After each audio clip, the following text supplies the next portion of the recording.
Eu quero trazer mais uma vez uma palavra do Senhor para a tua vida, amém?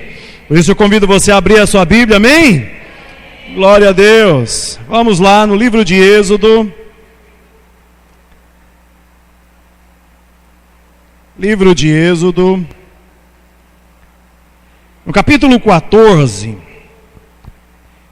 Eu quero dar continuidade, como eu falei na semana passada, nós estamos fazendo aí um estudo, e eu gosto muito de fazer isso, de trazer alguns estudos, para que nós possamos interpretar melhor a palavra do Senhor, que nós possamos entender melhor. E nesse estudo nós estamos falando sobre compreender os caminhos de Deus, né? Como compreender os caminhos de Deus, porque hoje até quero começar diferente, falando sobre esse processo, né? Por que é que nós temos que compreender, por que é que precisamos compreender os caminhos de Deus? Por que é que eu faço questão de trazer essa palavra, de ministrar uma palavra como essa?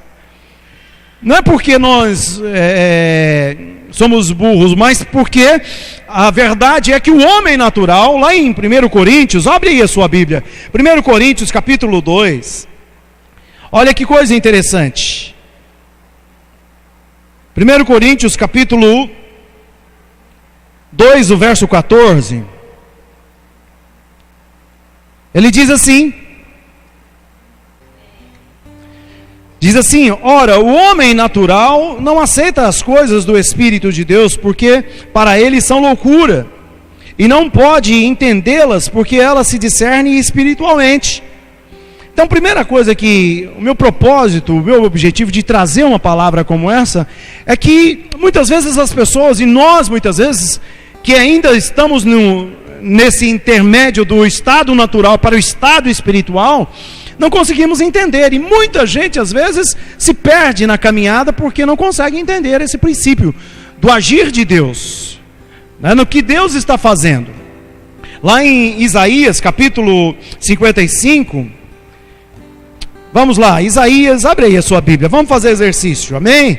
Isaías 55, no verso 8, ele diz assim: porque os meus pensamentos não são os vossos pensamentos, nem os vossos caminhos os meus caminhos, diz o Senhor.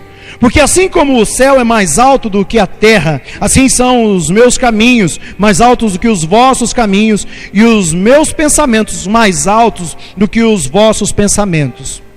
Olha que coisa interessante, que coisa importante, queridos, nós precisamos entender.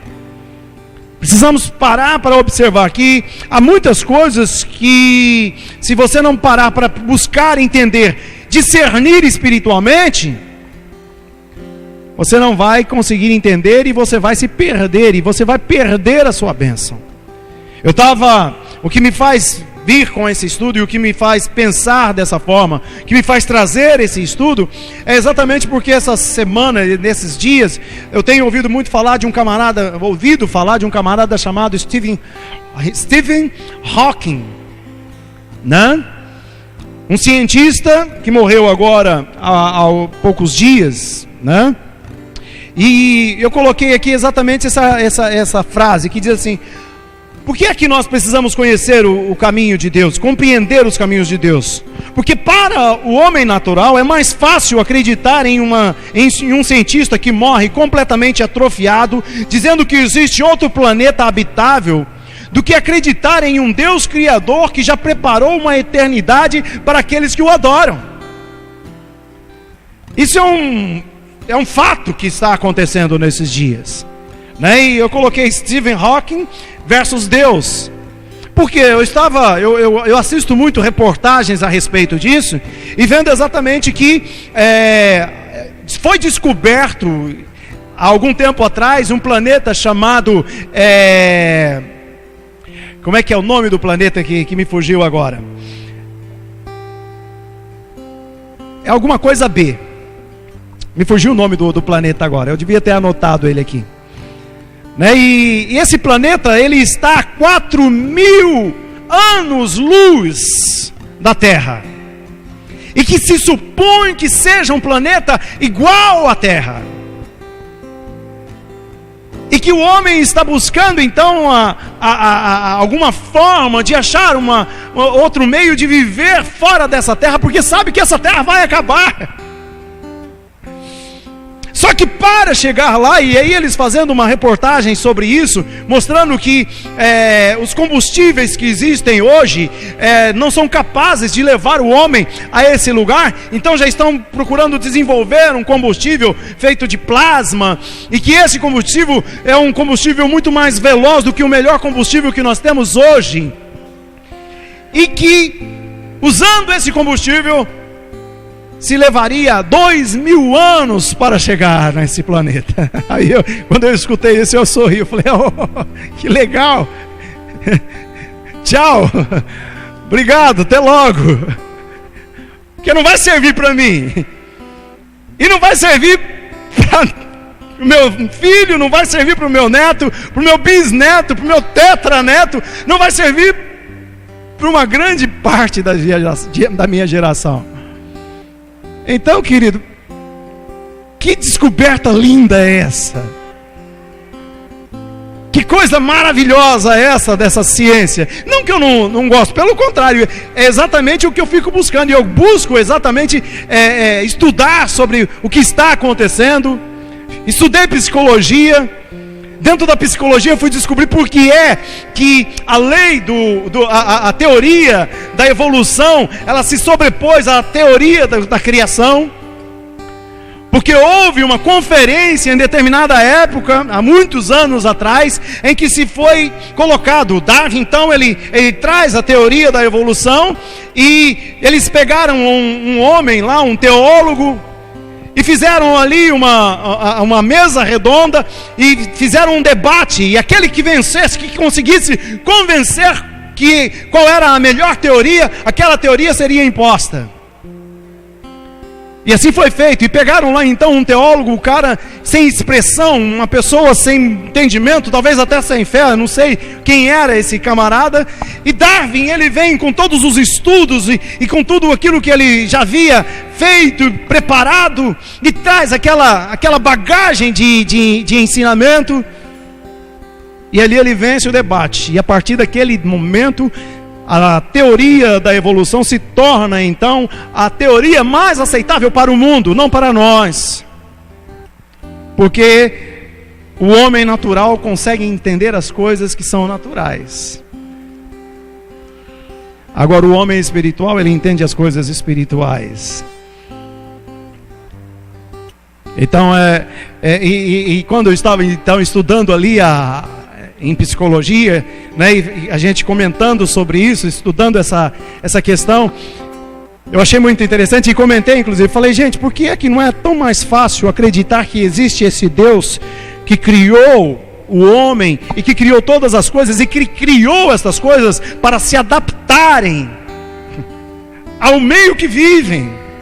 Porque é isso que acontece, é o que está acontecendo até hoje. Nós estamos nos adaptando a cada dia, e você vai continuar se adaptando a cada dia. Eu não sou um macaco, minha mãe não é um macaco, e meus avós não eram macacos, e nem os meus ancestrais eram macacos. Mas tem uma coisa, a minha genética hoje é mais adaptada do que a genética da minha mãe, e a genética dos meus filhos é melhor do que a minha. Basta olhar para o tamanho deles.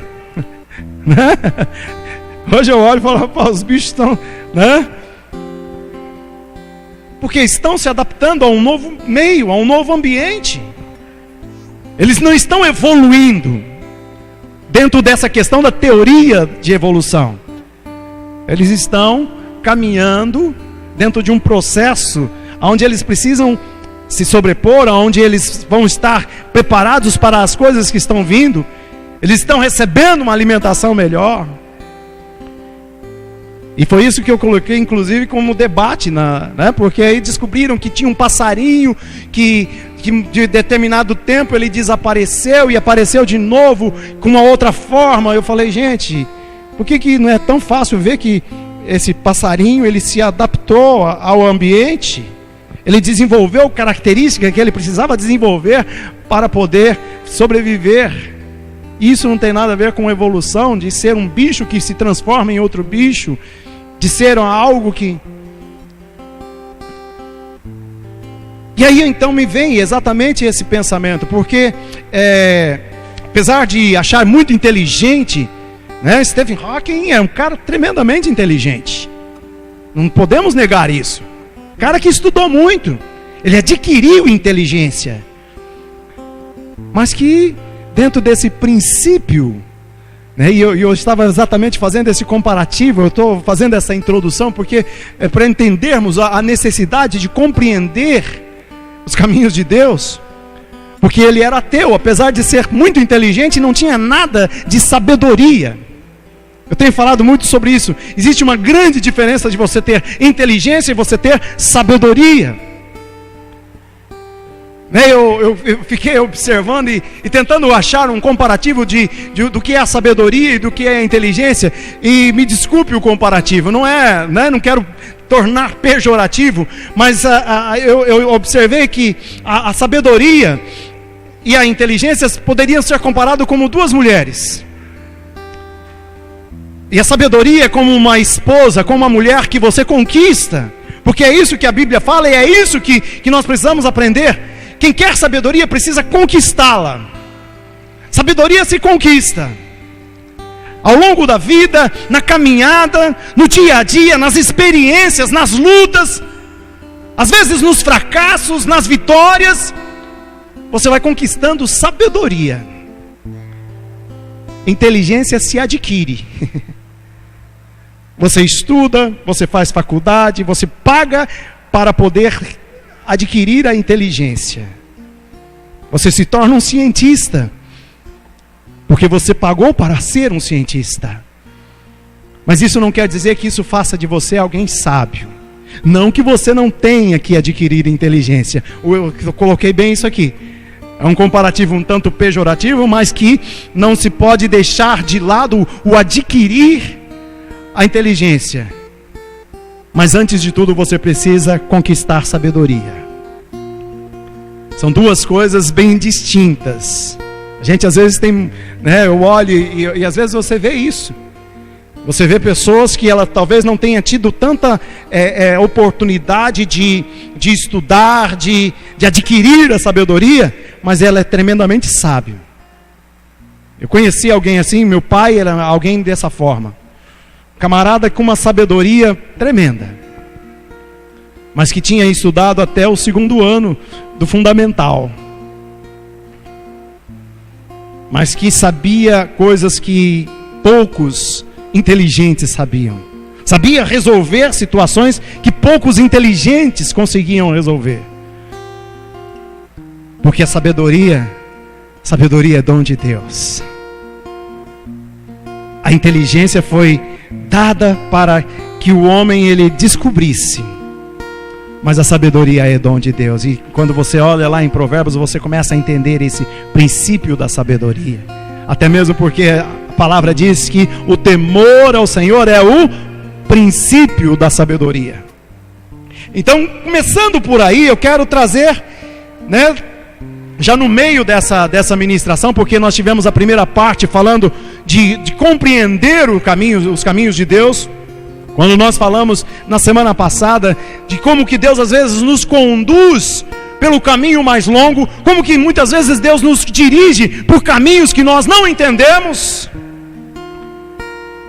para que nós possamos, ao chegar num determinado momento, não voltar para trás, não perder aquilo que já foi conquistado, não sair do propósito, porque muitas pessoas aqui, quando nós vimos lá aquele processo de que Deus pega o povo que estava no Egito, o povo de Israel, tira e leva por um caminho mais longo, porque pelo caminho mais curto haviam guerras, e que se eles que não estavam preparados tivessem se confrontados ali naquela batalha, eles voltariam, porque eles não estavam preparados para enfrentar batalhas. Então às vezes é necessário levar pelo caminho mais longo. Aqui em Êxodo, vamos lá, vamos abrir Êxodo. Hoje nós vamos dar uma entrada nessa parte de Êxodo, no capítulo 14, do verso 1. Nós vamos ler aqui até uma determinada parte, depois a gente vai continuando. Êxodo capítulo 14, verso 1 em diante, diz assim: Disse o Senhor a Moisés: Fala aos filhos de Israel que se voltem e se acampem diante de Pi-Hairote, entre Migdol e o mar, diante de Baal-Zefon. Em frente deles assentarei o acampamento junto ao mar. Então Faraó dirá dos filhos de Israel: Eles estão embaraçados na terra, e o deserto os encerrou. Endurecerei o coração de Faraó, e ele os perseguirá. Glorificar-me-ei em Faraó e em todo o seu exército, e saberão os egípcios que eu sou o Senhor. E eles fizeram assim. Vamos começar então a entender alguns pontos, para compreender aqui agora algumas ações de Deus, alguns caminhos que Deus ainda continua nos dirigindo. Quando retroceder é a melhor opção. Quando retroceder é a melhor opção. É interessante porque nós, como pastores, como líderes, como pessoas, e às vezes até pelo próprio contexto que nós falamos de ser crente, porque o crente é vencedor, porque o crente ele tem que estar sempre à frente, olhando para o alvo, para a soberana vocação. E raramente falamos que às vezes é necessário você dar um passo atrás, que às vezes é realmente necessário você parar um pouco e retroceder. Mas às vezes é preciso que isso aconteça. Às vezes é necessário que Deus dê uma ordem, diga: ei, para aí, volta um pouquinho. Às vezes Deus faz isso com a gente e fala: ei, peraí, para, volta, para poder continuar. Porque você ainda não está preparado para ir à frente. Você ainda não passou nesse ponto, você ainda não chegou nesse ponto. E aqui nós estamos falando de Pi-Hairote. Deus manda que o povo agora volte a Pi-Hairote. E Pi-Hairote, você está vendo aí a tradução de Pi-Hairote no dicionário bíblico, ele diz: é um lugar de junco. Em algumas outras traduções, ou na mesma tradução, mas ele mais aprofundado, ele diz lugares de alagamento. Eu não sei se vocês já tiveram oportunidade, alguns lugares aqui, inclusive, você sai às vezes até na beira do lago, em alguns lugares, lá na chácara, né, Daniel? A gente tem um exemplo legal lá. Quando enche, aí depois a água vai abaixando e fica aquele lugar onde fica só aquela graminha, aquela molhaceira, aquele lugar bem úmido.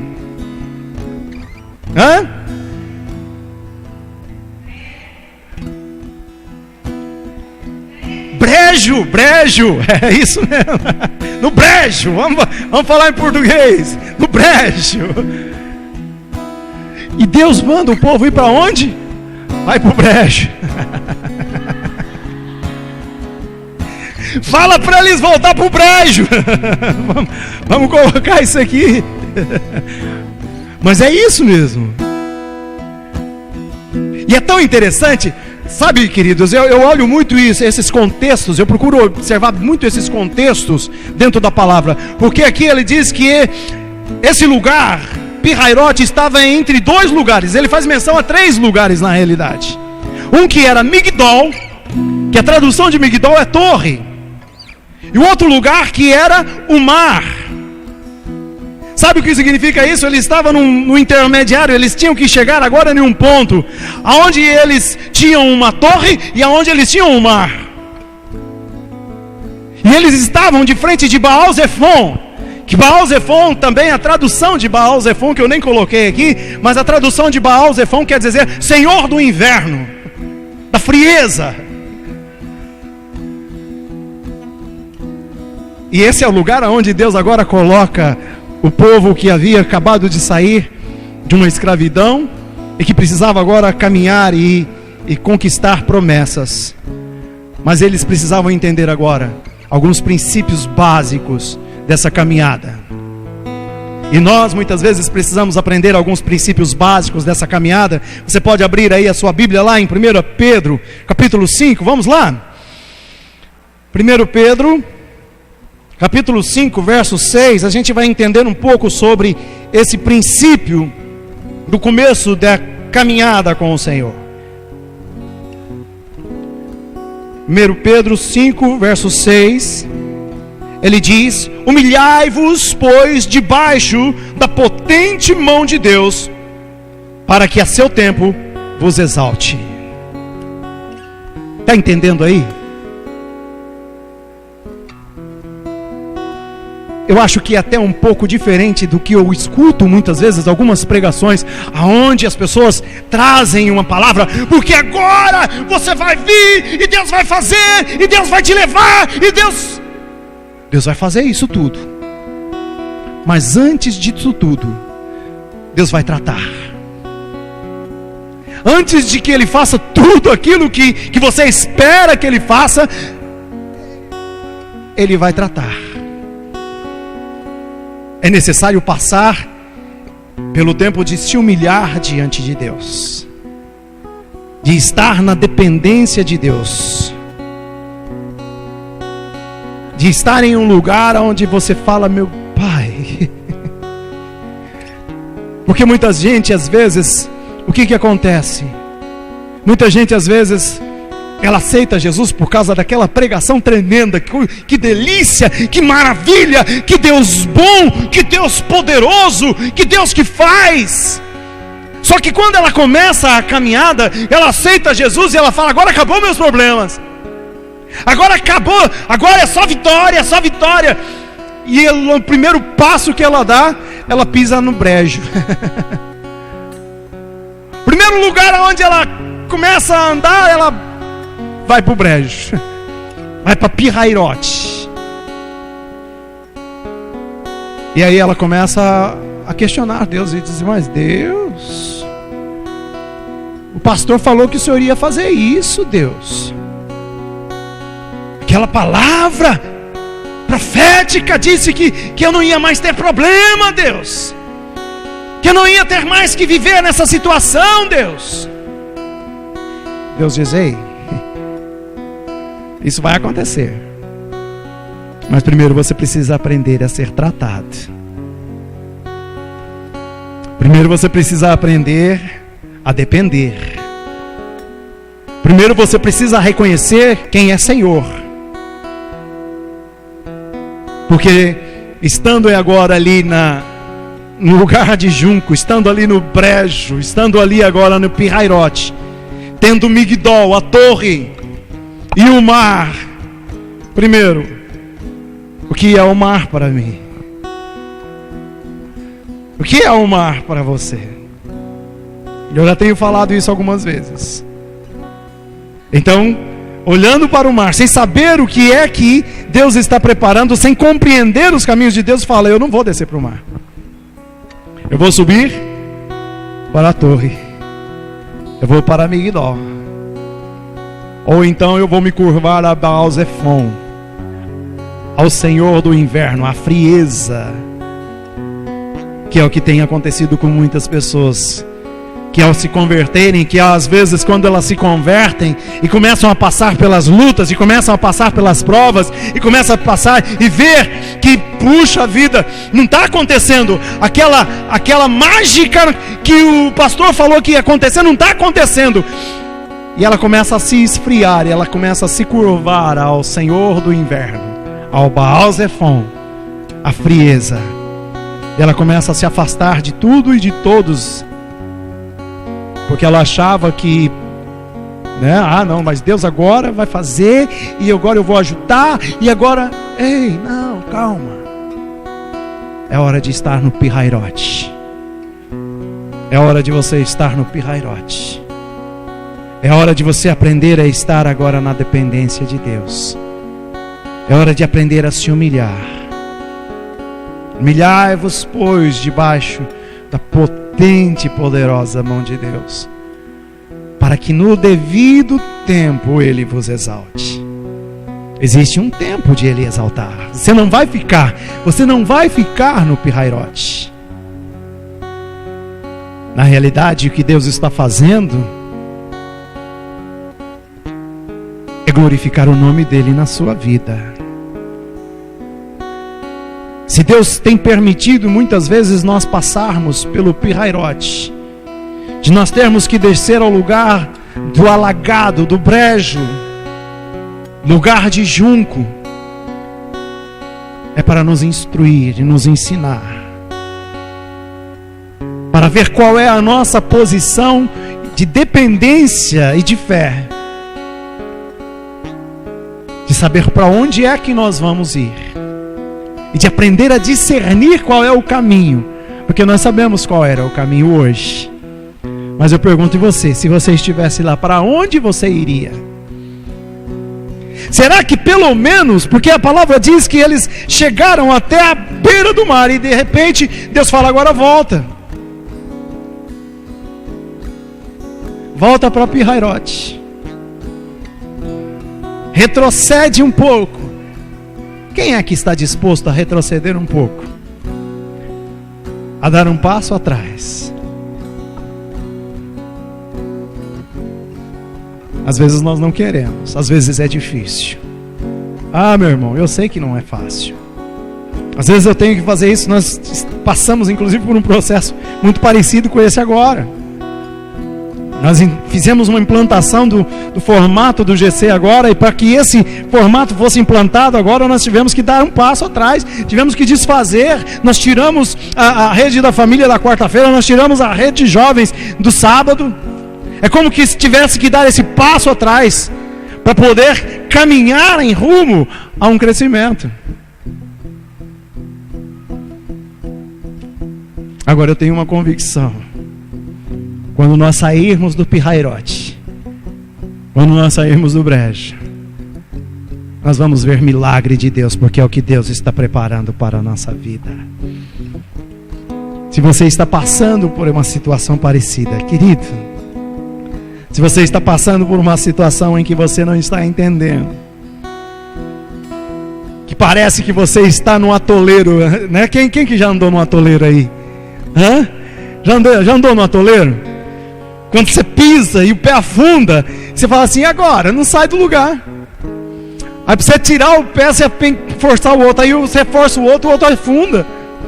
Aí você tem que andar, você vai andando pezinho por pezinho. Ai. Esse é o Pirairote. É um passinho de cada vez. Mas eu te digo uma coisa, é melhor estar no Pirairote, sob a vontade de Deus, do que estar no Migdol, na torre, ou do que se curvar ao Baal Zephon. Porque depois do Pirairote vem milagre para a sua vida. Porque depois do lugar de junco vem coisas grandes e maravilhosas que você ainda não sabe. Mas antes é preciso passar pelo lugar da humilhação e entender que se Deus está fazendo isso, é porque Ele te ama, é porque Ele nos ama, e é porque Ele nos quer ver crescer. Amém? Vamos ficar de pé, queridos. Eu quero orar com você hoje.